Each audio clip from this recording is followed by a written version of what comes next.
So the paper is about trying to merge a macro approach to inequalities and a micro approach to inequalities. Basically, building a macro model that is fully informed by microeconomic evidence to try to decompose the various factors that work behind the evolution of inequality in one example country. We could do it also for other countries, but our example country would be France. And among the important factors are going to be markups, taxes, and we're going to focus not only on income inequality, but also on wealth inequality, which is a bit challenging because models either, in macroeconomic literature, usually they achieve reproduction or matching of income inequality, but not wealth, or wealth, but not income. And the mapping between income inequality and from income inequality to wealth inequality is often something difficult to achieve in these models. The main interest of this approach is that you can use, so once you have a model that fits the dynamics, the level and the dynamics of inequalities relatively well, you can use your model as a laboratory to run counterfactuals to shut down driving forces or shocks and to see what's their respective contribution. And there are, because everything is moving together, so we do not always witness all, understand all the mechanism at work. And within a model, we can do that. We can tune in or tune down some factors. Okay, so that's the baseline sketch of the paper. So the motivating fact is that, since the early 80s, in many advanced economies, there has been a rise in inequalities, both in terms of income and wealth. So here, one way of measuring this is to look at the top 10 income share in income here being pre-tax income, and the share of pre-tax income going to the 10% richest people in most advanced economies has been on the rise. Here you have the US in red, but also France has a lot of, and these are several percentages of GDP going from lower income people to higher income people. Yes.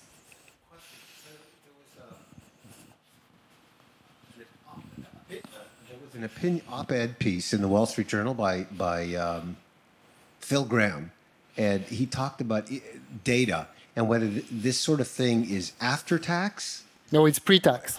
Right, because Graham claimed that after, maybe that's going to be your point, but I don't know, that after-tax income inequality has not gone up very much in the United States. That's his claim. Yeah, so there's a difference if you are in a very progressive tax system. The difference between the increase in pre-tax and post-tax is going to be important. Our point is to match both, because we are going to have a very detailed account of the tax and transfer system. And if the tax and transfer system becomes less progressive, the rise in pre-tax income inequality is going to map into stronger rise in post-tax income inequality. Just as a factual matter right now, do you think that when you take taxes into account, not model, just in the world, what is true about the trends in inequality? I think even in terms of the post-tax, so if you look at, for example, this is wealth. So I don't have the post-tax here, but I have it in the model section. I will show you. There is still. So it's not maybe, imagine you have a 4 percentage point transfer, of 4 points of GDP going to the top 1%. Maybe the tax and transfer system will reduce this to 2.5, but it's still going to be here. It's going to be here even more if the tax and transfer system has become less progressive, which is the case, at least for some countries like France. The US is very interesting. We want to apply the same methodology to the US, but I'm going to present you today is about France. But even for France, people say, no, inequalities have not gone up very much. I mean, 4 points of GDP going to the top 1% is not, it's already substantial in terms of pre-tax income. And even in terms of post-tax income, if it's like 2.5 or 3 points of GDP over 30 years or 40 years, it's already a structural, a fact that is worth investigating, we think. Okay. So, but you might say the factors behind both are not necessarily the same. One thing that we're going to focus in this paper is the rise in markups. You are all maybe familiar with the Dolocker, Eyquem, and Unger paper in the QJE in 20, showing that markups measured properly using large firm-level data sets have gone up almost everywhere in the world. So we use their numbers, and this is just illustrative evidence. There is nothing causal, there is nothing, but we just use their numbers, and we plotted the change in average markups against the change in top one income share pre-tax. And there's a significant correlation for many countries of our sample. I mean, the relation is really positive. Of course, there is nothing causal, so we cannot interpret this. This is why we built a model. So just to show you some numbers for France, you see that this is the top 1% share of pre-tax income, and it has gone up by 5 percentage points, basically, or 4 percentage points at least. Okay?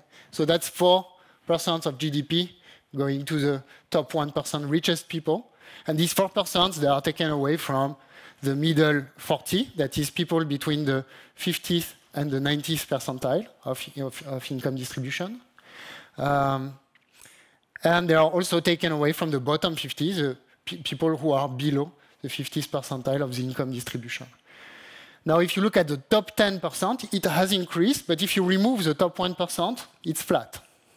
So basically, it's not the top of the distribution, it's the very top of the distribution. And this is something very, very similar that we see in many countries. If you remove the top 1%, or in the US, even the top 0.1%, you see that the increase in this group is not so big. For wealth, we see an even larger increase in the top 1%, because here it goes from 15 to basically 25, so that's 10 percentage point increase in the share of the top 1% wealth holder. So, and you can see that it's, you can also see that this share is much higher than the income share. So wealth inequalities, wealth is more concentrated than income. What I'm going to show you is basically, we are going to reproduce this also in the paper, the structure of portfolio along the distribution of wealth. People who are wealth poor hold very different structures of portfolio than wealth-rich people. And who owns basically the capital from equity? It's people who are above the 70th percentile of the wealth distribution. So basically, before that, people hold very little equity. I'm not going to show you the US portfolio, but if you look at the French portfolio, it's very clear that people below the 50th percentile, they hold almost just money, or when they are rich enough to take a mortgage, they hold some housing. So in the paper, we're going to have three assets. We're going to have deposits or saving accounts. We're going to have housing, and we're going to have equity.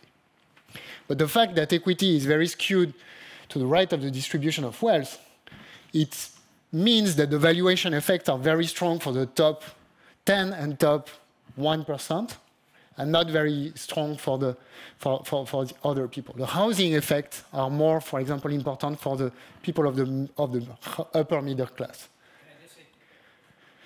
Okay, so what we see, we have these valuation effects that might matter, which justifies the fact that we are going to have asset prices as a potential driver. It's going to be exogenous. People are going to react to asset prices, but it's not going to be a model of endogenous asset prices.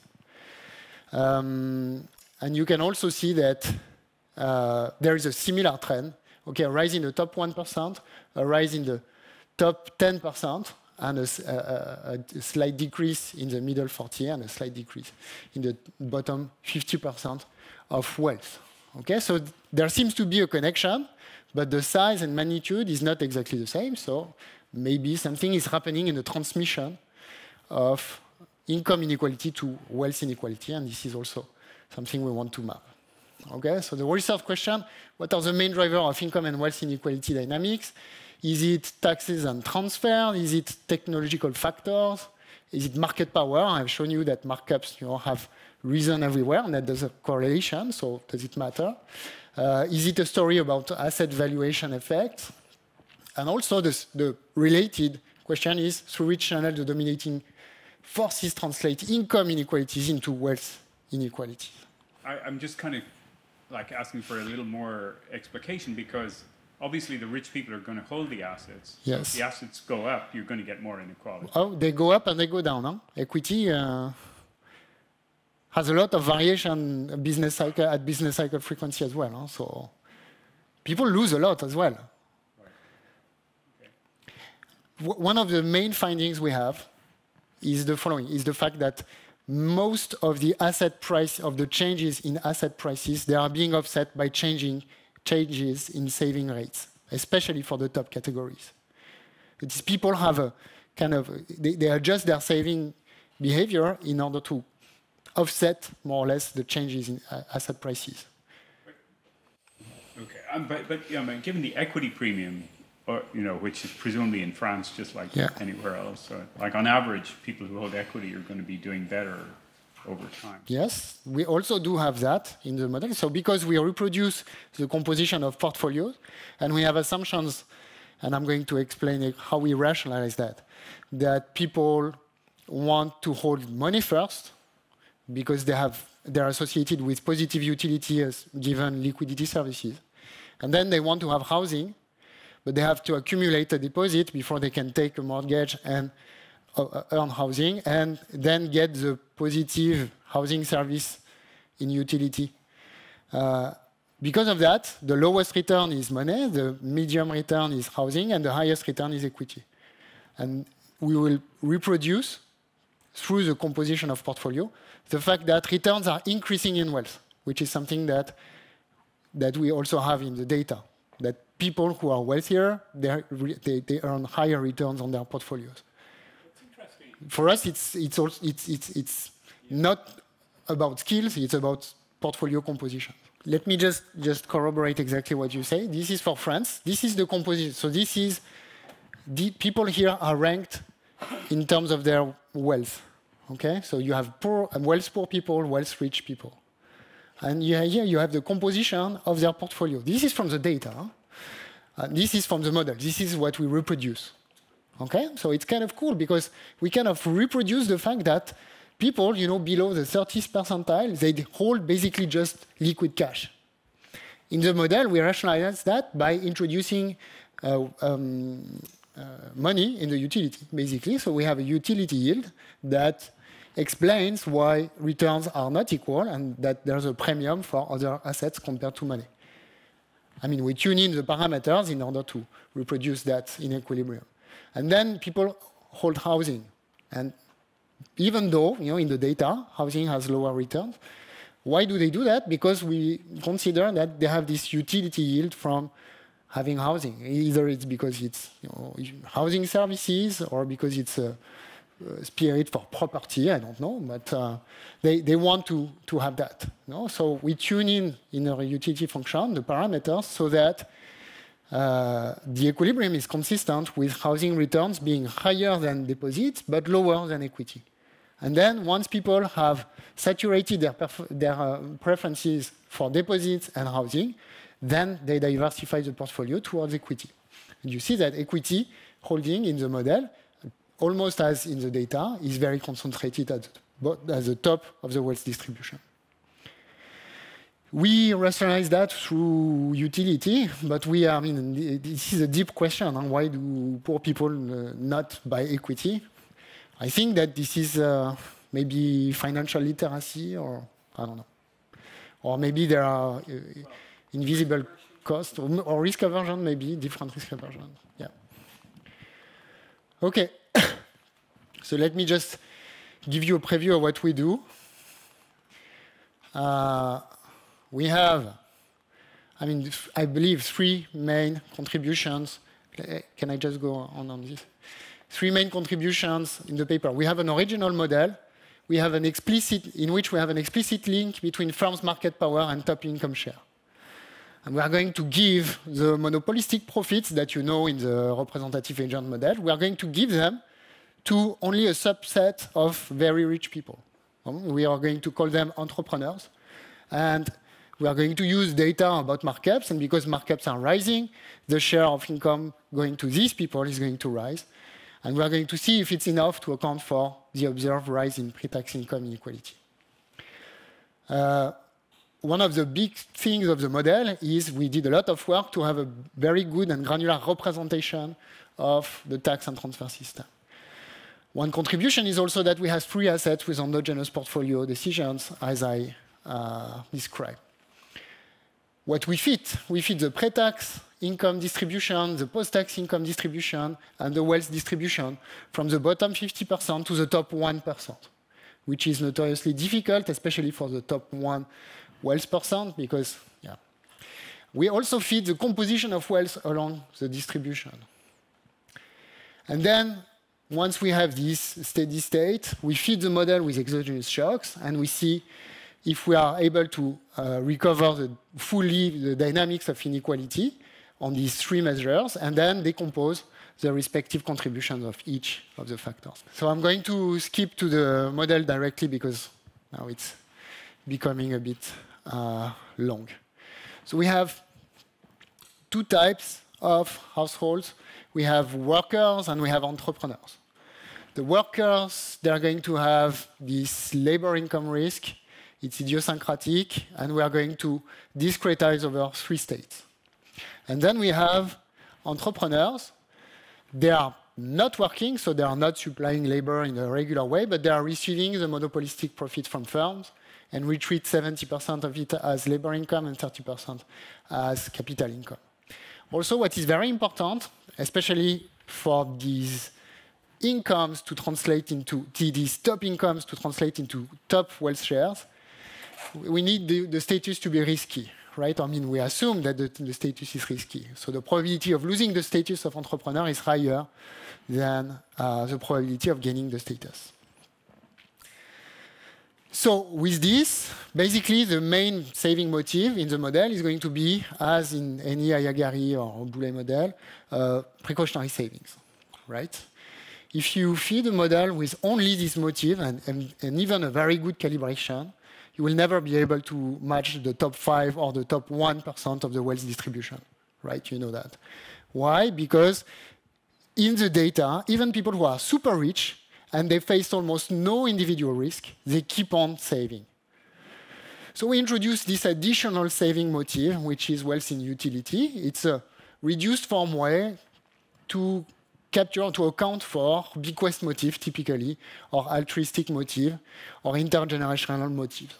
Why people don't continue to save when they are rich up to 10 or 15 million, and they know that they face no income risk until the end of their lives. Well, maybe it's for their children, right? So we tune this in, introducing wealth in utility like this.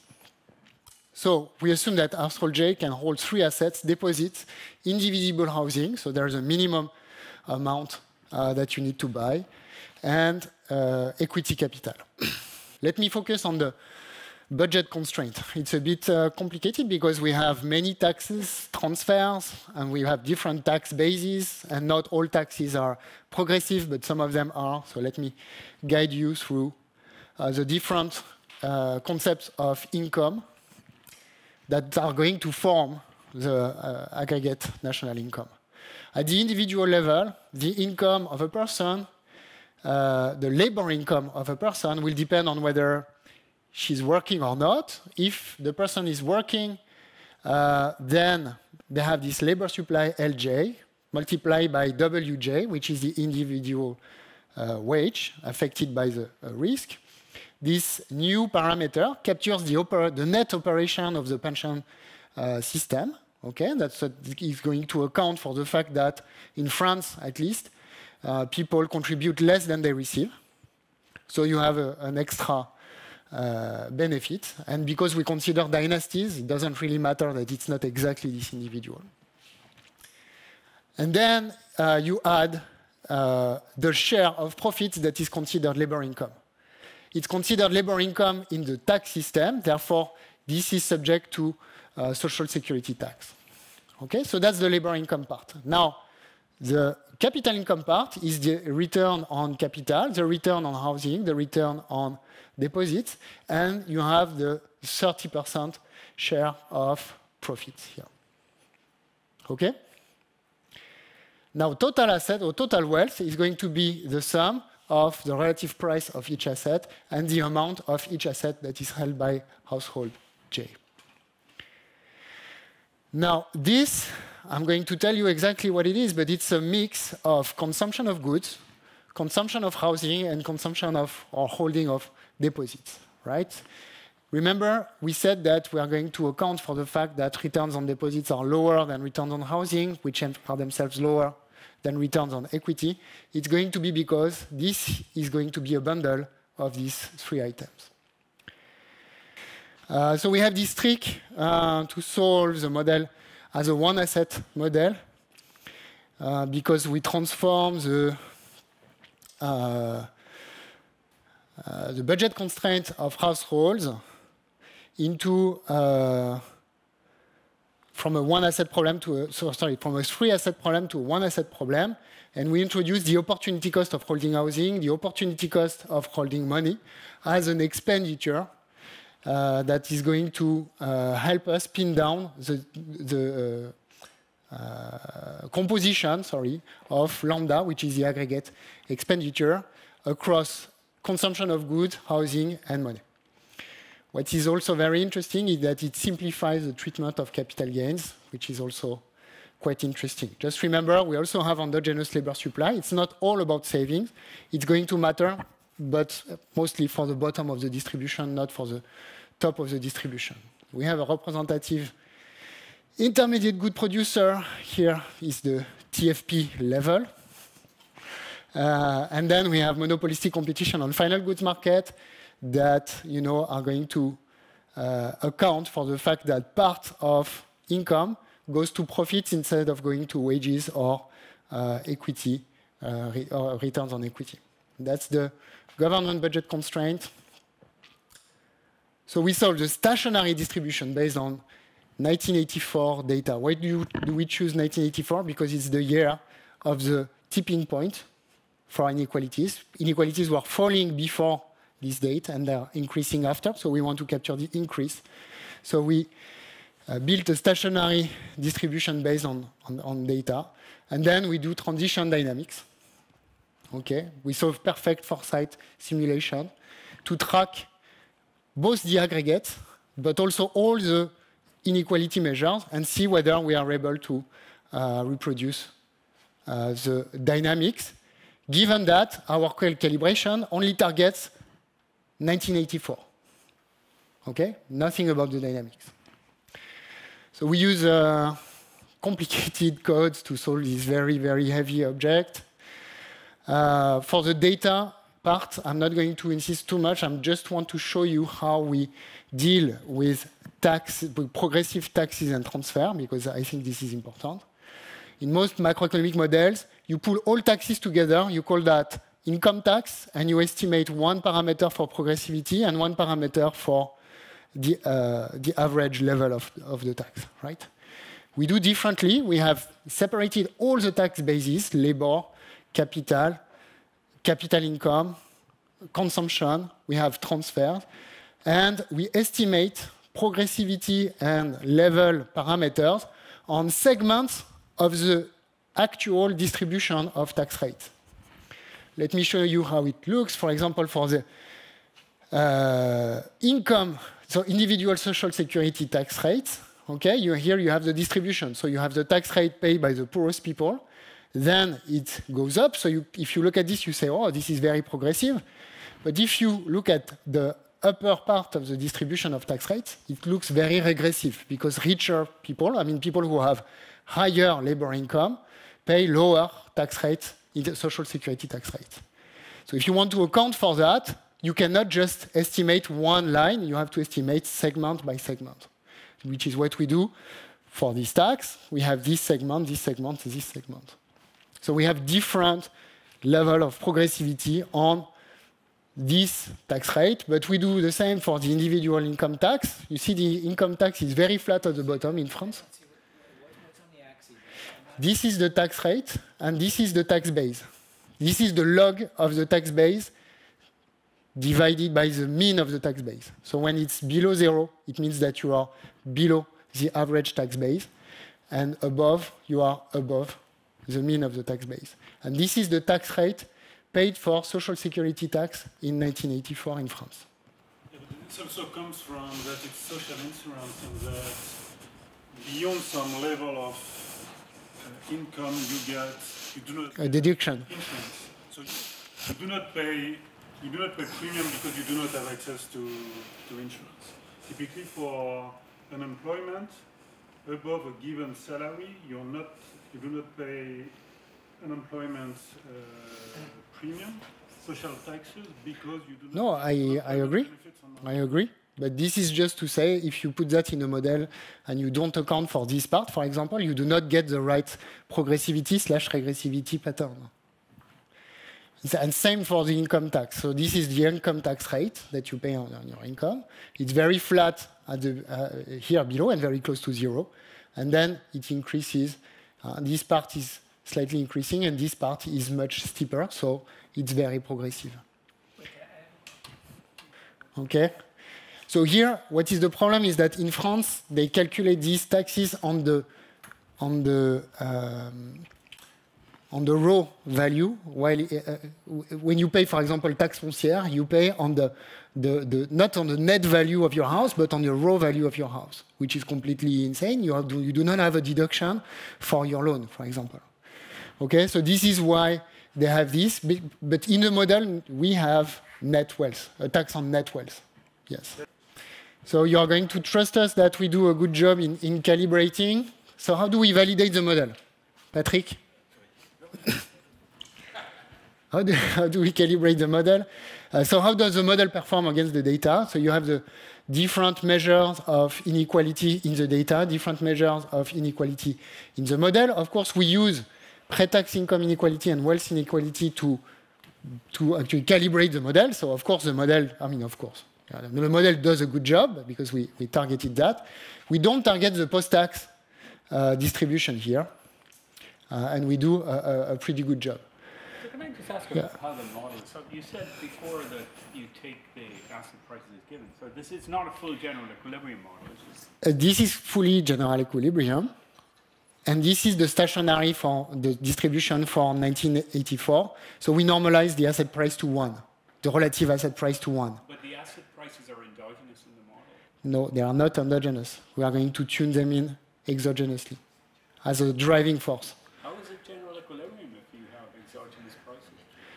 I mean, it's general equilibrium according to labor market, goods market, and endogenous objects such as the distribution of households, etc. But some part of it are exogenous. It could be interpreted as a... So these are the policy functions. Let me just show you again this. We match the composition of... Then we also match the fact that returns on wealth are increasing along the wealth distribution, which is also something that contributes, shaping and matching the right tail of the wealth distribution. When you rank people in terms of pre-tax income and you look at the composition of the individual taxes they pay, we reproduce this very well in the model compared to the data. Are you getting rich people to hold equity? That's what you were matching? Yeah. Can you say in one sentence, like, why doesn't everybody hold equity? Why don't everybody hold equity? In your model. In the model, because we have utility in money holdings and utility in housing. Yeah. So if you hold zero money or zero holding, you have infinite marginal utility from holding 1 unit of money, 1 unit of housing. So money and housing are the first assets that people hold. It's like an income effect, if you want. Yeah. Okay. And then we have our counterfactual. So we could look at, for example, if we had perfect competition in the model, we would miss, for example, the pre-tax income. We would miss 6 percentage points of top 10 pre-tax income distribution. We would miss 5% for the top 1. And in terms of wealth, we would miss 18% for the top 10 and 11% for the top 1 share, which is kind of gives us an idea of the contribution of this assumption to the matching of the steady-state distribution. Okay? We remove wealth in utility, for example. It doesn't change much. We have infinitely inelastic labor supply. We're going to mess up with the bottom of the distribution, not the top. If you have a flat tax instead of progressive taxation system on all taxes, this is what you get. You will have much more inequality, especially in terms of wealth, and at the top. Okay, then we have dynamics, and I'm almost done. So these are the housing capital gains. These are the equity capital gains. You can think of these as shocks to the housing market, shocks to the equity market. We have capital depreciation falling. We have this measure of TFP.